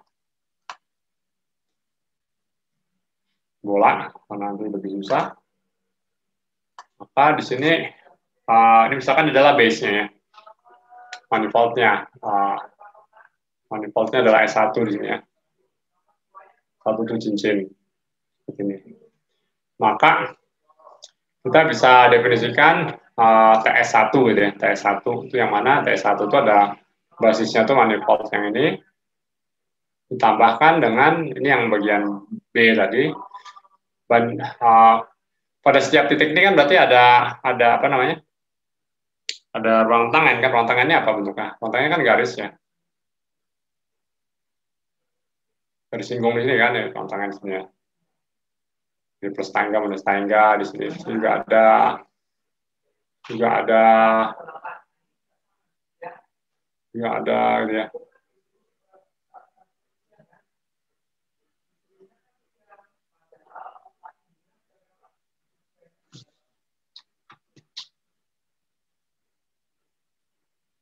Terusnya ya. Jadi kalau kita lihat sini, kita teruskan aja. Tentunya ada sejumlah tahingga kemungkinan karena ada sejumlah tahingga titik di sini ya. Ya, di sini gila, apalagi lah.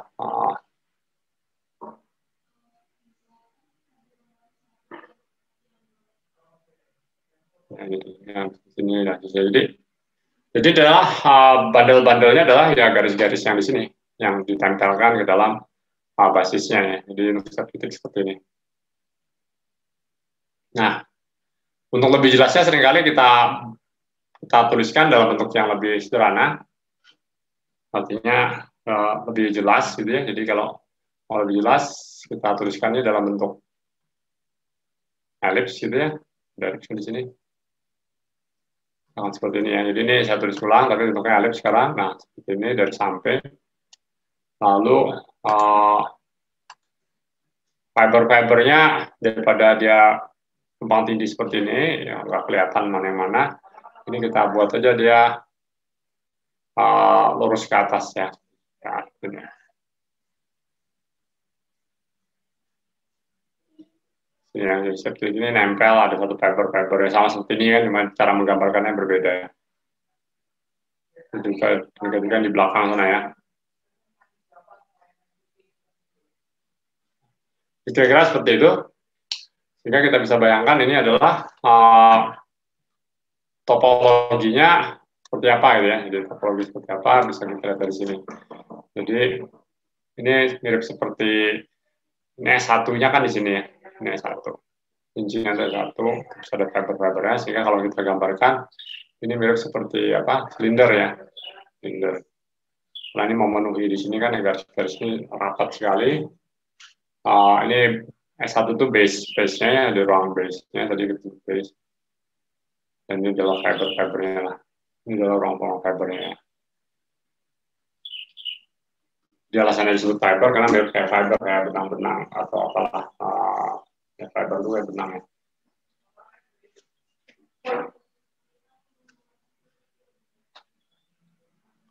Nah, topologinya bisa berbeda-beda, tapi secara lokal ini sama semua ya. Kalau secara lokal ini dan yang kiri dan kanan ini sama. Jadi kalau kita lihat, kita potong daerah yang kecil di sini saja, gitu ya. Ini persis sama ya dengan yang di sini misalnya.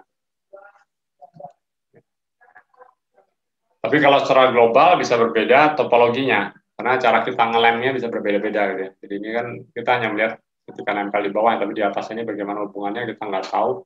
Misalnya keterkaitan dari satu fiber dengan fiber lain itu kita bisa anyam, misalnya kita bisa lakukan anyaman sesuai dengan kebutuhan kita, sehingga kita akan mendapatkan topologi yang berbeda. Intinya begitu. Sehingga kalau kita tuliskan di sini, tangent bundle ini kan berarti manifoldnya adalah satu. Ya, M-nya adalah contoh yang ini S1. Terus satu lagi, tangent space-nya kan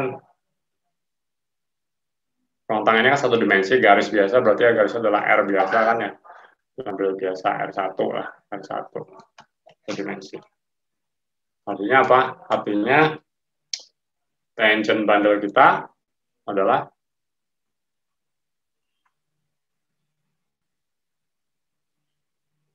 dengan R1 kali S1. Dan ini berlaku secara global dan secara lokal. Artinya untuk kasus yang kita di sini kita tinjau secara global juga sama semua seperti itu, tidak ada manipulasi yang lainnya gitu ya. Artinya topologinya yang trivial.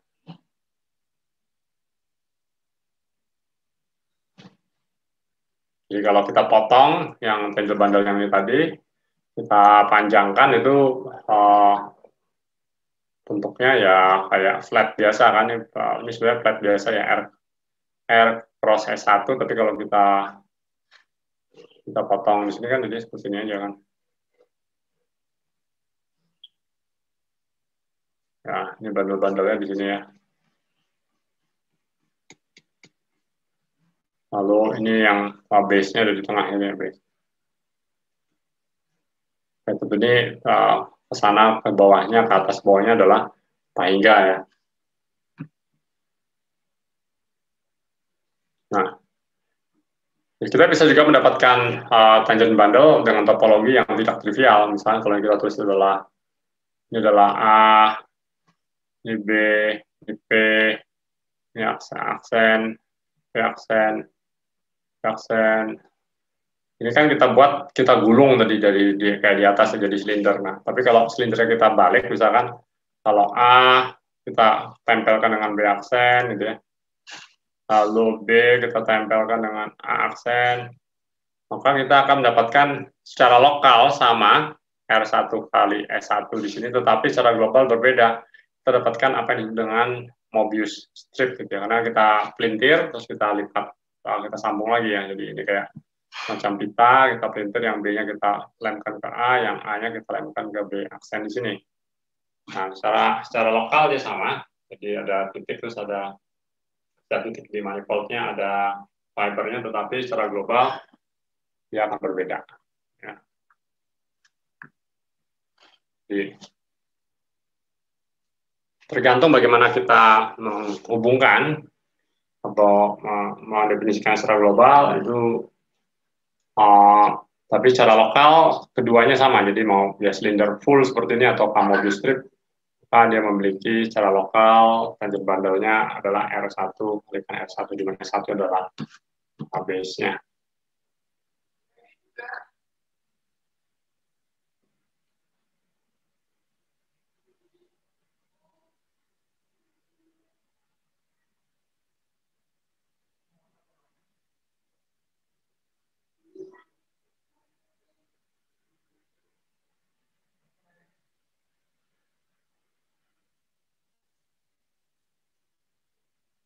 Oke, ada pertanyaan dulu sampai sini?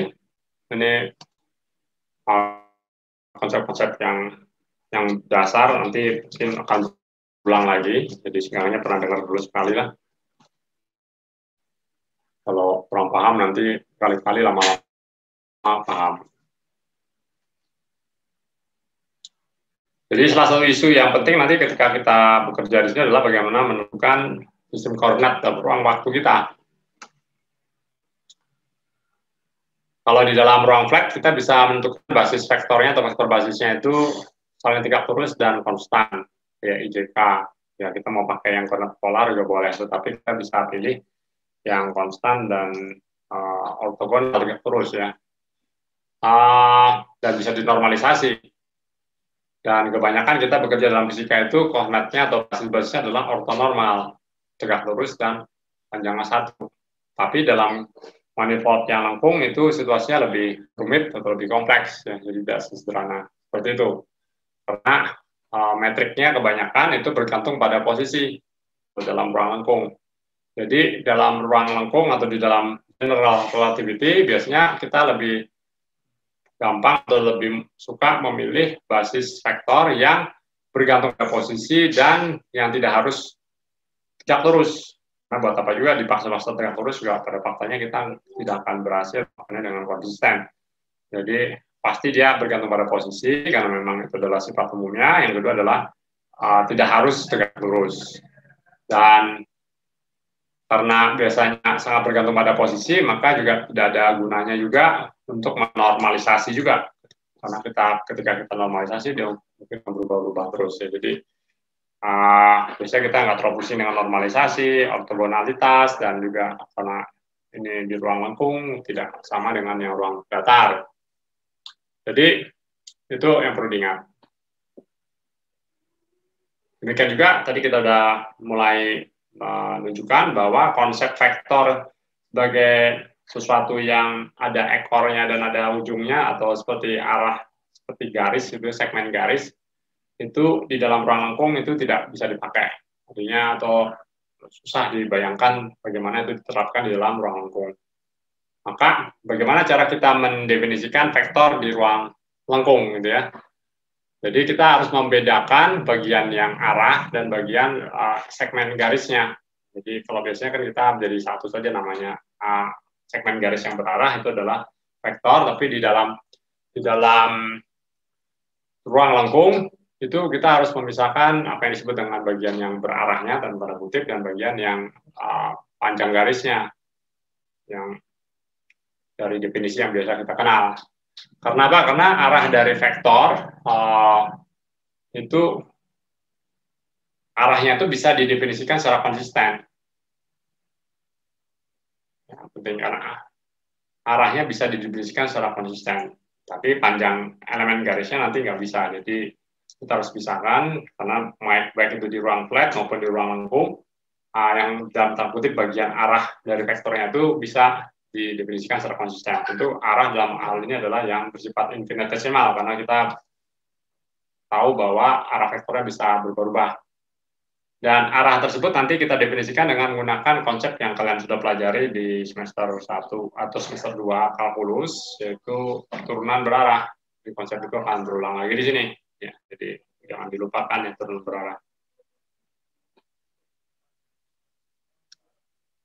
Jadi kalau kita tinjau, misalkan ada suatu manifold gitu ya, ini manifoldnya sembarang, lalu di sini ada titik P gitu ya, lalu di sini kita ambil aja, kita pakai gitu ya. Koordinat nih manifoldnya ada manifold M, ini koordinatnya ada dua ya, ada koordinat X1, ini P-nya di sini ya, X2 gitu ya, X1, X2 gitu ya, dua dimensi saja ya. Dan di sini kita bisa definisikan kurva kan, ya, kurva pada sebuah manifold.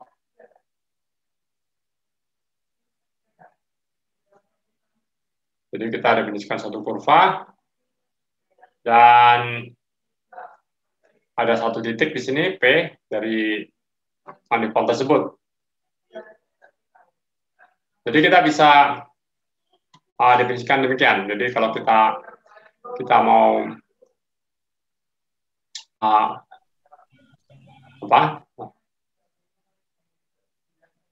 mendefinisikan vektor basis MU seperti biasa ya.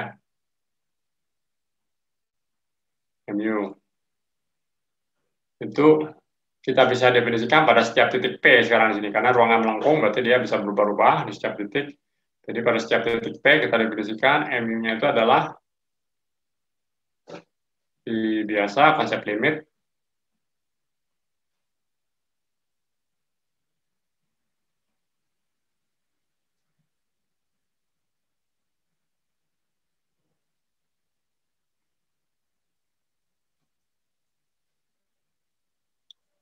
ya. Jadi delta S itu adalah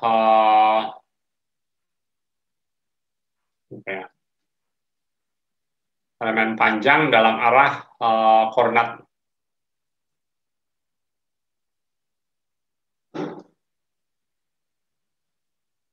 panjang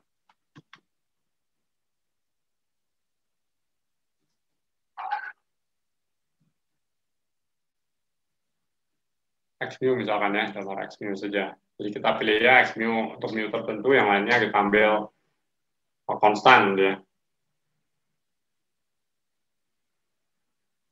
Ya, karena nggak ada penjumlahan terhadap mu kan, jadi ini terhadap mu saja, yang lainnya kita ambil konstan, kita variasikan terhadap X mu. Jadi, ini semacam definisi dari yang sebelumnya juga ya, kalau masih ingat. Cuma kita sekarang tunjuk kasus yang lengkung. Kalau sebelumnya kita tulisnya kan berarti, ingat ya, mu sama dengan mu misalnya, sama ya, ini yang sebelumnya ya. Ya, buas itu saya bilang. Jadi trip saja, cuma kita ganti sekarang karena ini dalam koordinat lengkung, jadi kita gunakan delta S, delta X mu, dan seterusnya menggunakan konsep limit saja. Jadi kalau kita tinjau satu kurva, misalkan kurva sembarang, yang kita parametrisasi dengan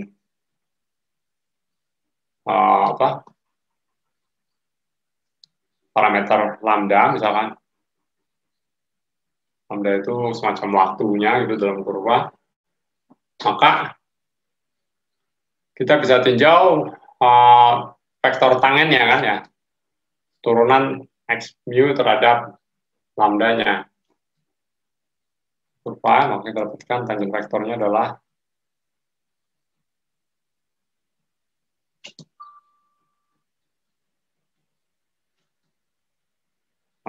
seperti T gitu ya.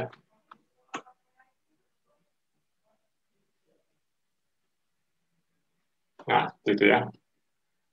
Maka ini tidak lain adalah sama dengan dx mu lambda kalikan dengan basisnya kan ya. Nah, seperti itu. Sehingga kita tahu bahwa P mu itu adalah dx mu di lambda sini.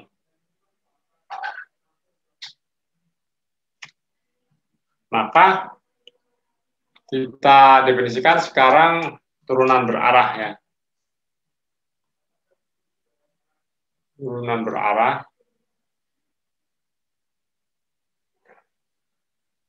dari fungsi barang fungsi f dari koordinat itu didefinisikan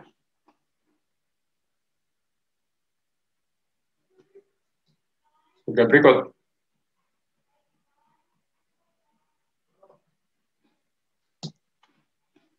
Limit lagi seperti di atas,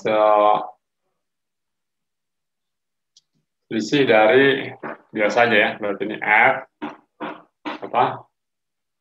X mu pada posisi yang sedikit digeser dikurangi dengan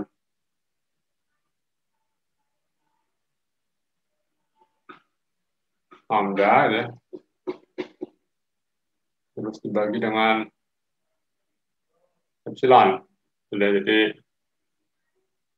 f pada titik x yang waktunya adalah lambda tambah epsilon, ini f pada titik x yang waktu adalah lambda, kalau kita anggaplah waktu atau parameter apapun juga. Nah, ini kita bisa tuliskan sebagai pengaturan rantai. Ya kan, berarti turunan yang dalam dulu, terus yang atasnya adalah do F, do X mu, yang dijumlahkan terhadap mu-nya. Sehingga ini dari definisi yang di atas adalah mu.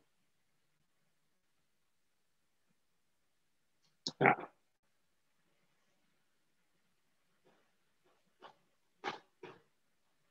Nah, karena F itu sembarang, maka kalau kita baca dari sini kita samakan saja, maka kita bisa definisikan turunan berarah itu adalah sama dengan apa?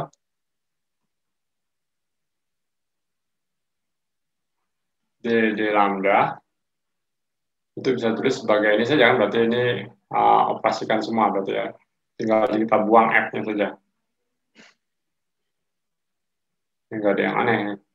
Mungkin kalau ada protes Pak, seperti yang biasa aja di kalkulus memang ya.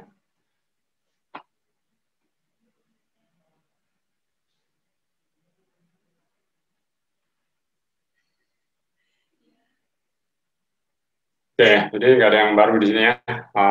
Walaupun kita bekerja di ruang bangkung, kita mendapatkan hasil yang sama seperti di kalkulus saja, turunan berarah dalam arah lambda di sini yang menentukan arah dari satu kurva ini. Itu adalah menggunakan hukum atau aturan rantai biasa. Jadi kita lihat di sini bahwa T mu di sini yang tangent vektor tadi itu dikaitkan dengan arah dari derivatifnya atau dari turunannya, turunan berarah tersebut. Dan dua X mu di sini mengatakan semacam basisnya. Betul ya. Jadi kalau kita lihat lagi di atas, ini kan ya, di sini kan ya, di X mu, ini adalah T mu-nya di sini.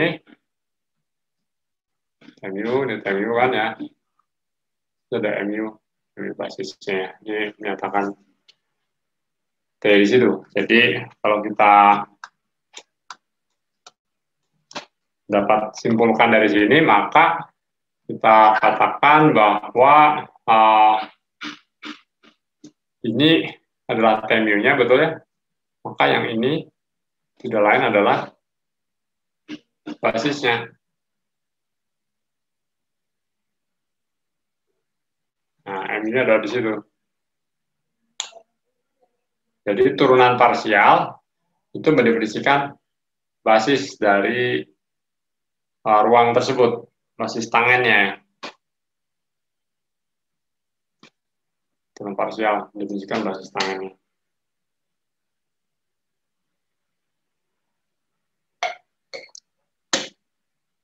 Nah, ini konsep yang sangat penting dan sering muncul nanti, jadi jangan bingung bahwa ini kalau turunan kok jadi basis gitu ya. Tapi memang itu. Jadi sekarang itu ada mu, yo X mu, terdefinisikan sebagai mu. Nah, perhatikan indeksnya satu di atas, satu di bawah. Jadi kalau yang ini do X mu-nya di atas, maka jadi indeksnya turun ke bawah ya. Ini juga sama ke bawah. Karena dia bertransformasi sama seperti yang indeksnya di bawah, bukan yang di atas.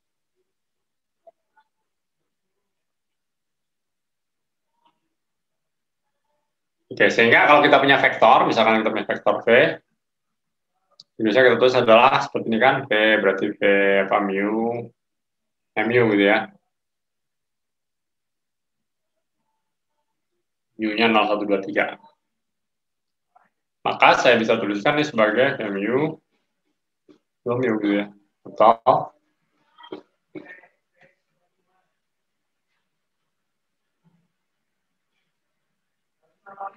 ya, ini adalah basisnya. Jadi, do X mu di sini jadi basis. Jadi saya katakan mungkin dibiasakan saja, karena kalau tidaknya rada aneh, kenapa bisa jadi basis gitu ya. Ya.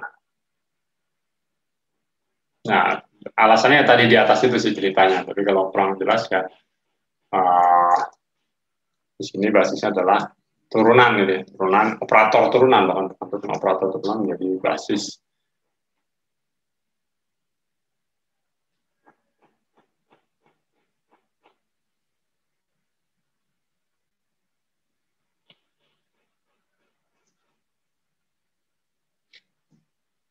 Oke, sampai sini ada mau ditanya dulu. Ini Mungkin ada beberapa hal baru yang bagian kedua ini. Tapi kalau udah pernah belajar di differential form atau differential manifold, mungkin sudah pernah melihat hal-hal seperti ini.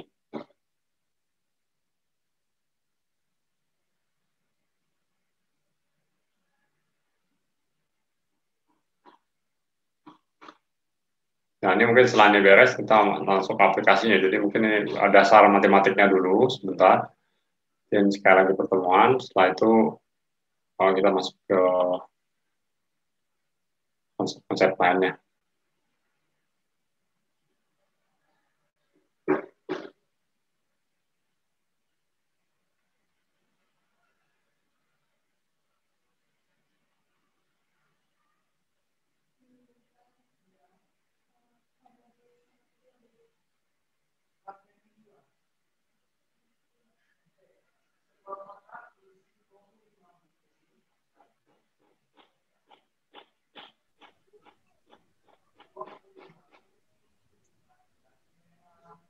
Silakan jika ada yang ingin bertanya. Iya, kalau ada mau bertanya dulu. Hari ini kita masih mereview dulu ya Pak ya? Iya. Banyak kan beberapa. Ada beberapa sudah mulai masuk. Untuk sebagian besar masih review konsep kalkulus dan dasar-dasarnya dulu. Beberapa udah masuk ke konsep ruang lengkung gitu, tapi konsep-konsep kalkulusnya masih dipakai di sini. Sama pengenalan notasi juga lah, beberapa notasi. Sambil jalan dibiasakan aja, nanti lama-lama terbiasa.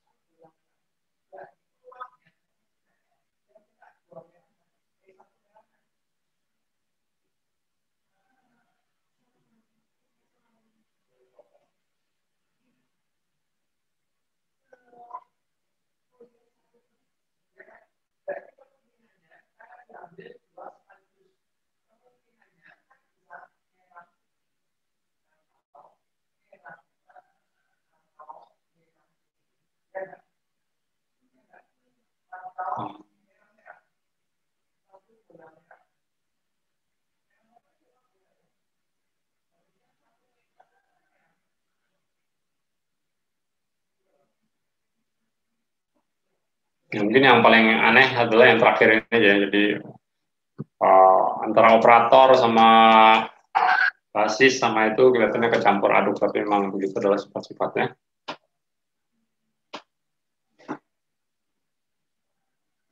Bahkan kalau T pakai atas itu bisa bekerja pada F. Jadi vektor tangen itu ternyata bisa bekerja kepada fungsi gitu ya. Kayak tadi ya, kalau T bekerja pada F, bisa ya, pada vektor tangan. Itu kan artinya T mu bekerja pada F.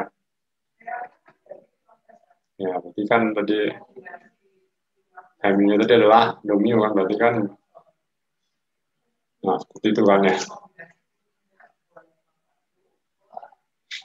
Jadi kita nggak pernah membayangkan vektor kok jadi bisa beroperasi gitu ya.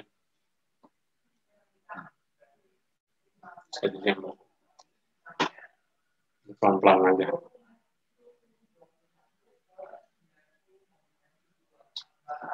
Kerja pada fungsi skalar ya.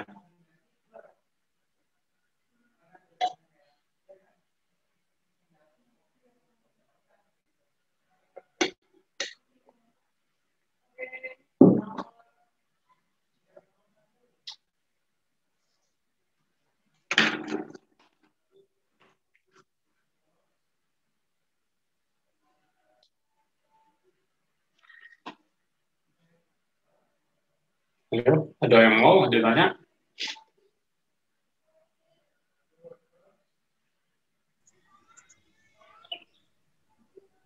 Bagaimana?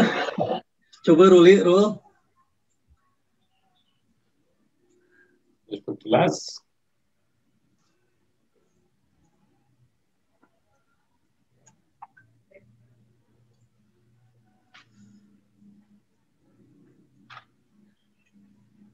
Ini beberapa banyak referensinya dari Boas ya Pak Jusak ya Pak? Beberapa dari Boas, tapi beberapa dari buku-buku standar yang awal-awal, mungkin dari yang Internet Scouts itu yang Scouts bisa. Tapi dasarnya dari BOAS lah. Beberapa nih yang kayak turunan berarah itu di BOAS ada, terus di kalkulus ada mungkin ya. Notasi ini harus familiar untuk melangkah ke depannya ya Pak ya. Iya, tapi nanti kalau udah dipakai mungkin lebih kebayang. Lebih awal memang. Gimana Hadi? Karena koordinatnya macam-macam di sini, jadi ini disebutnya nanti vektor-vektor basis yang bergantung pada posisi dan biasanya tidak ortogonal dan tidak ternormalisasi atau tidak tegak lurus dan panjang tidak satu itu disebutnya basis koordinat atau basis holonomik ya, ada disebutnya basis koordinat atau basis holonomik.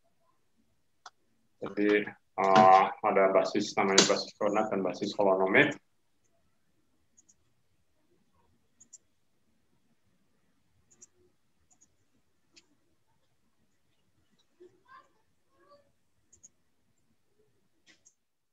Nah, kalau kita definisikan basis yang ortonormal, maka kita sebutnya adalah basis non-koordinat dan anholonomik. Ya. Dengan basis non-koordinat atau anholonomik. Ini biasanya yang ortogonal ya.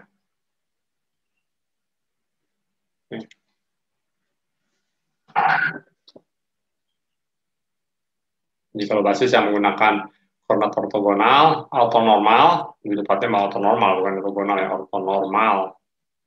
Lebih strict lagi ya.